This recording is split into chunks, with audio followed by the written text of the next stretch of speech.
Hello students, a very good morning to all of you. Now students, today we are going to revise 1.4 Miss Slippery. Okay, first of all we will start with the warming up part. First question, think over the following and tick mark the proper option as per your choice. खाली दिलेल्या वाक्यांबद्दल विचार करायचा आणि खाली दिलेल्या वाक्यांच्या सोबत जी काही options दिलेले आहेत त्या ऑप्शन्सला टिक मार्क करायचा. So first is, do your classmate tease, trouble and avoid you.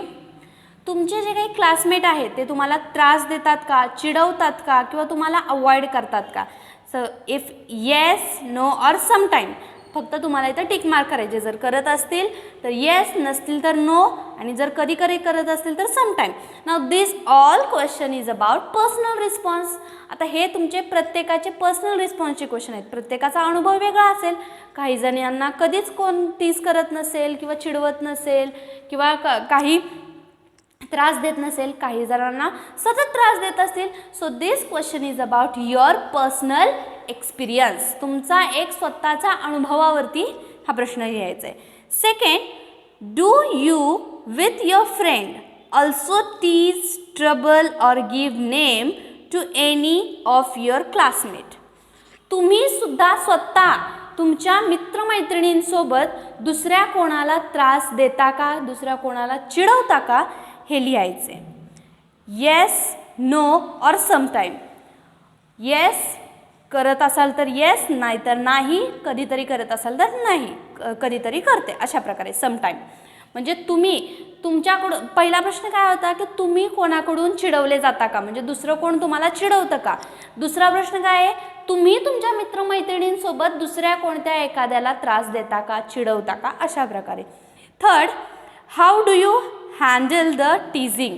जर का तुम्हाला कोणी चिडवलं तर तुम्ही ते चिडवणं कशा प्रकारे हँडल कराल. फर्स्ट, क्राय, तुम्ही रडाल. देन सेकंड, इग्नोर कराल, दुर्लक्ष कराल. और कंप्लेन टू टीचर, का टीचर्सना कंप्लेंट कराल. Number 4, how do you handle your self Wien punished in class. जर का तुम्हाला क्लासमध्ये पनिशमेंट मिळाली, काही शिक्षा मिळाली, तर त्याला तुम्ही कसं हँडल कराल. फर्स्ट, क्राय, तुम्ही रडाल. गेट अँग्री, तुम्ही चिडाल. किंवा डिसाईड टू चेंज, तुम्ही स्वतःला बदलण्याचा निर्णय घ्याल. Okay. Number 5, what is the best way to react when others trouble or insult you. सगळ्यात चांगला मार्ग कोणता, जेव्हा दुसरं कोण तुम्हाला जर त्रास देत असेल किंवा तुमचा अपमान करत असेल. इन्सल्ट म्हणजे अपमान.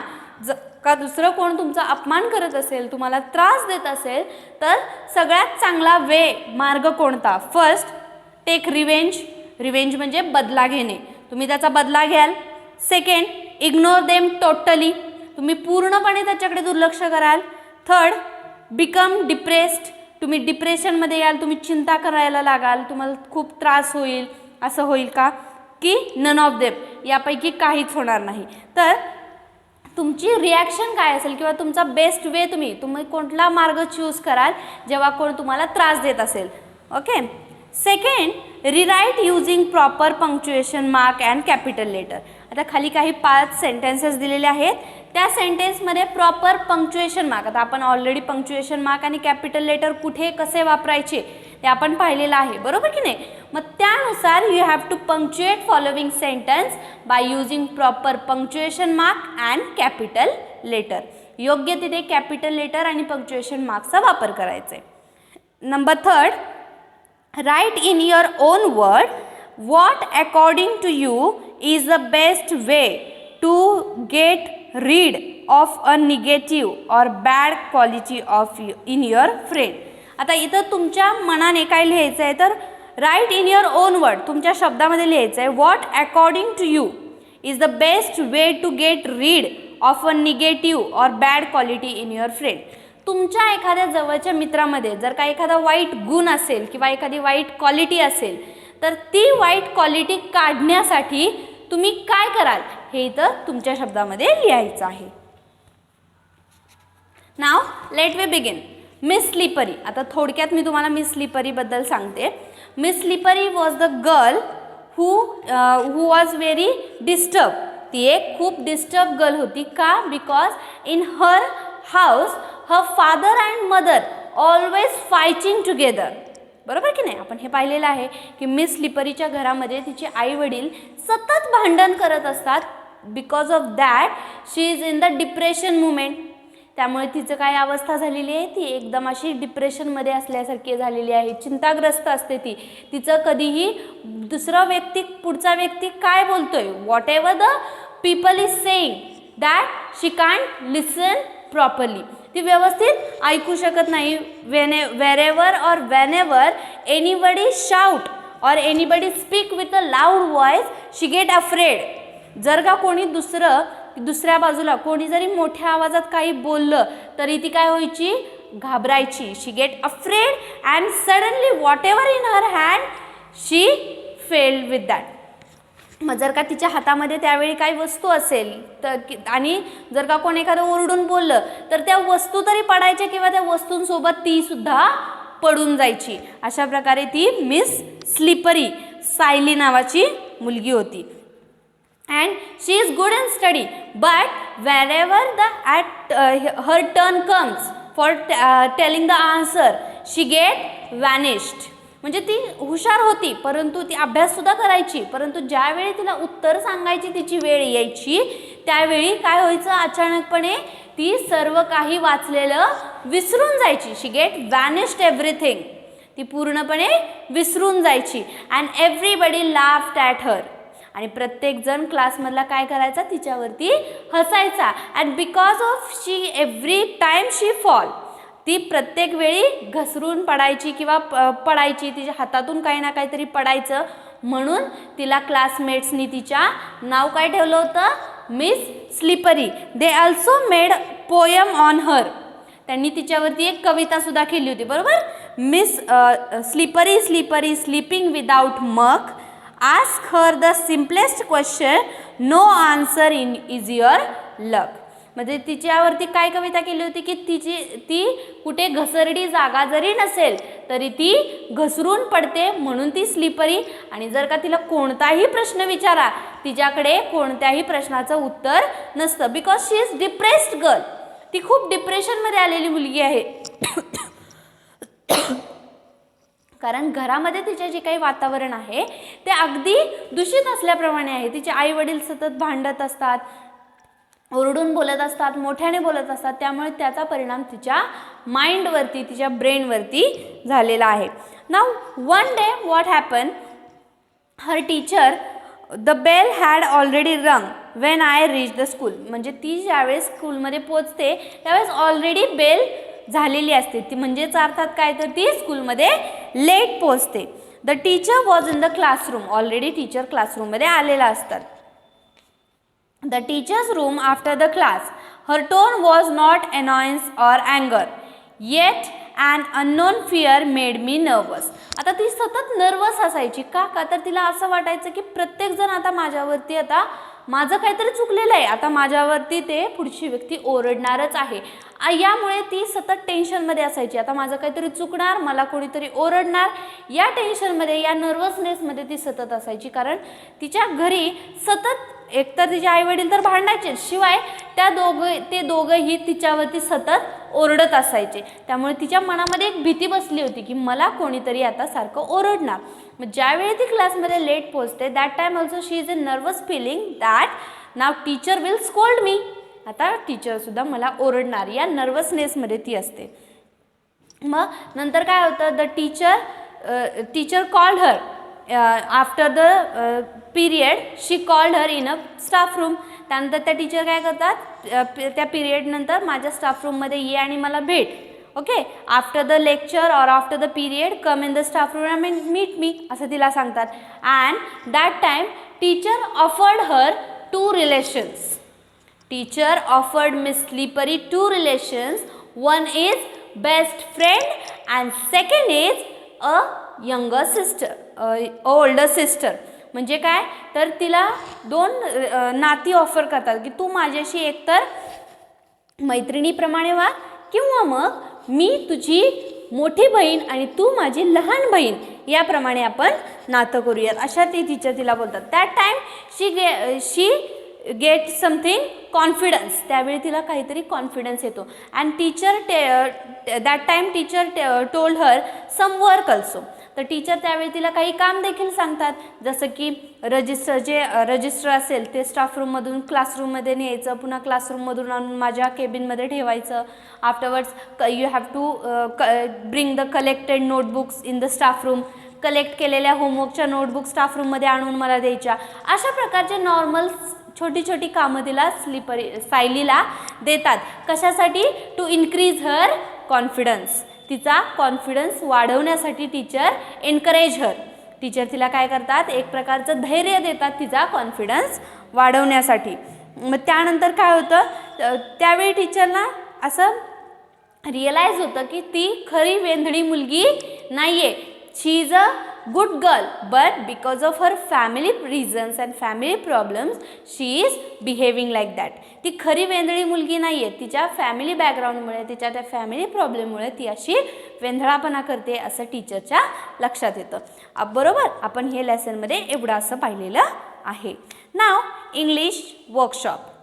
2 different words are joined to form a new word with a new meaning. Such words are called compound word. Sometimes there is a hyphen between compound word.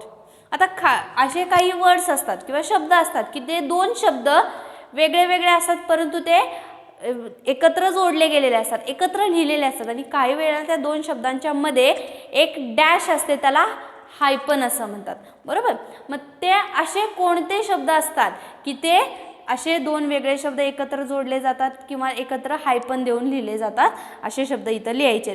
For example त्यांनी दिलेले आहे बघा, होमवर्क. आता homework हा शब्द जो आहे, तर होम आणि वर्क हे दोन वेगळे शब्द आहेत, पण ते एकत्र जोडून लिहिलेले आहेत की नाही. होम वर्क एकत्र जोडून होमवर्क तयार केला.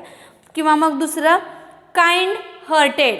काइंड हार्टेड म्हणजे दयाळू हृदयाचा. Kind hearted, in between of that they had given the हायपन, आणि या काइंड हार्टेडच्या मध्ये हायपन दिलेले. तर अशा प्रकारचे दोन वेगळे शब्द एकत्र जोडून तयार होणारा शब्द इथं लिहायचा आहे. Okay, then second, add the proper prefix to make the following word opposite. आता खाली जे शब्द दिलेले आहेत त्या शब्दांना प्रिफिक्स ॲड करायचं आहे. कशासाठी? तर खाली दिलेल्या शब्दांचे अपोजिट. अपोजिट म्हणजे विरुद्धार्थी शब्द, विरुद्धार्थी शब्द तयार करण्यासाठी. Obey, disobey.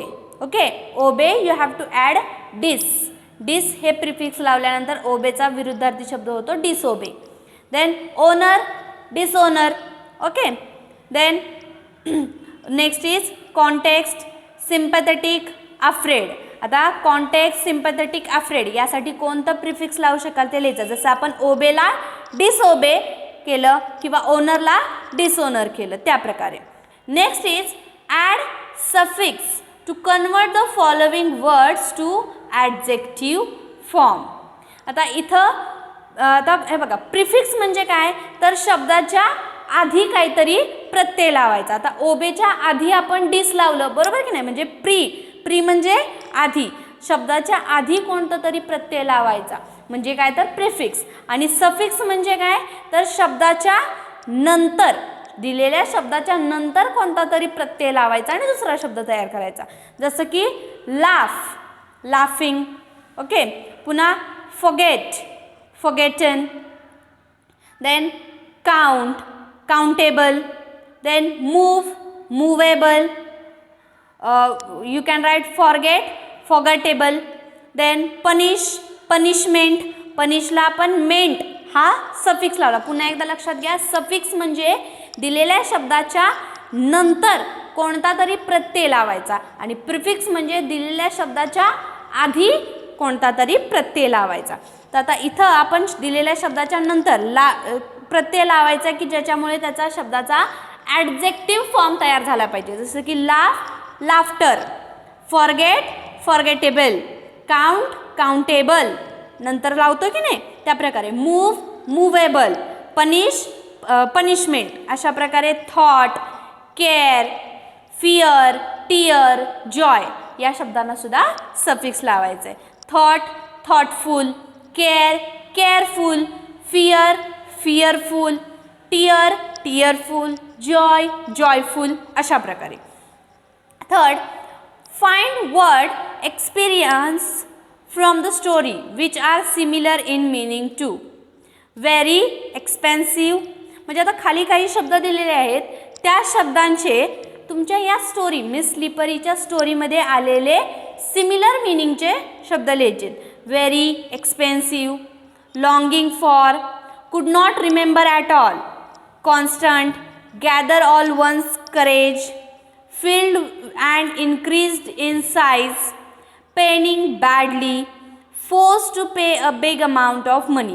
आता हे जे शब्द आलेले आहेत या शब्दांच्या सिमिलर मिनिंगचे शब्द या मिस स्लिपरी या लेसनमध्ये आलेले आहेत. फॉर एक्झाम्पल जसं की कुड नॉट रिमेंबर ॲट ऑल, त्यासाठी वॅनिश्ड असा शब्द आलेला असेल.